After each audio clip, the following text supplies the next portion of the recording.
Hello all, welcome back to our YouTube channel. Here is the non-spoiler review of the series Bench Life. Season 1, 1 to 5 episodes. Each episode approximately 30 to 35 minutes runtime తో Sony లైవ్లో అయితే ఈ series ఇవాళ release అవ్వడం అయితే జరిగింది.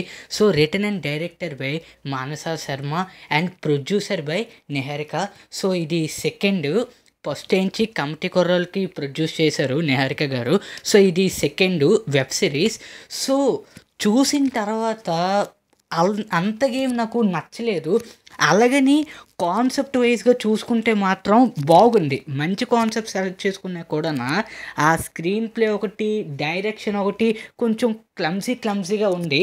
Complete రివ్యూలోకి వెళ్ళే ముందు ఇప్పుడే కానీ మన ఛానల్ మీ ఫస్ట్ టైం విజిట్ చేసినట్టయితే please like, share and subscribe to my YouTube channel. Already let's back to our actual content.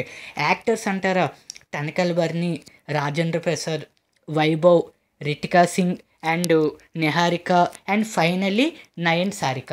So characters ఎక్కువే తీసుకునే కూడా స్టోరీ లైన్ అంటారా, ఒక ముగ్గురు క్యారెక్టర్స్ ఉంటాయి. ఆ ముగ్గురు క్యారెక్టర్స్ రవి, బాలు, మీనాక్షి, వీళ్ళ ముగ్గురికి అసలు బెంచ్ లైఫ్ అంటే అసలు ఎందుకంటే ఇష్టం. బెంచ్ లైఫ్ అంటే ఇంకేటి కాదు, సాఫ్ట్వేర్ పనిచేసిన ప్రతి ఒక్కరికి ఈ బెంచ్ లైఫ్ అంటే చాలామందికి తెలుస్తుంది. కొంచెం మందికి బెంచ్ లైఫ్ ఏంచి ఇష్టం ఉంటుంది, కొంచెం మందికి అయితే ఇష్టం ఉండదు. ఎందుకంటారా, ఎవరికైతే ఇష్టం ఉండరో వాళ్ళని కొంచెం పక్కన పెట్టండి, వాళ్ళ గురించి కూడా మాట్లాడదాం. చాలామందికి బెంచ్ లైఫ్ అంటే ఇష్టం ఉండదు. ఎందుకంటారా, ప్రమోషన్ రాదు, ఆన్ సైట్ రాదు, హైక్ రాదు. ఇప్పుడు చాలామందికి బెంచ్ లవర్స్ ఉంటారు కదా, వాళ్ళంటే వాళ్ళకి ఎందుకంటే అంత ఇష్టము. చాలామంది బెంచ్ లవర్స్ అయిన వెంటనే ఇంకా మన ఉద్యోగంకి ఇంకా వెళ్ళాల్సిన అవసరం లేదు, హ్యాపీగా ఇంట్లో పడుకోవచ్చు, టీవీ చూసుకోవచ్చు, లేకపోతే వెబ్ సిరీస్ చూసుకోవచ్చు, లేకపోతే మూవీస్ చూసుకోవచ్చు అనుకుంటారు. అలాంటి కారణాల వల్లే ఈ రవి, బాలు, మీనాక్షి కొన్ని కారణాలు అయితే ఉంటాయి వాళ్ళకి, అందువల్లే బెంచ్ లైఫ్ అయితే ఇష్టం ఉంటుంది. కానీ విధి వాళ్ళతోని చాలా బాగా అయితే ఆడుకుంది.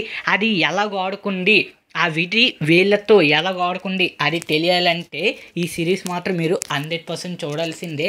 అలాగని బాగుంది అని చెప్పలేను, బాగోలేదని చెప్పలేను.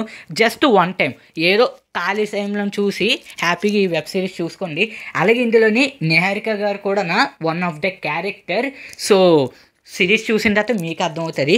That's all guys. ఈ వీడియో కానీ మీకు నచ్చినట్లయితే please like, share and subscribe to my YouTube channel.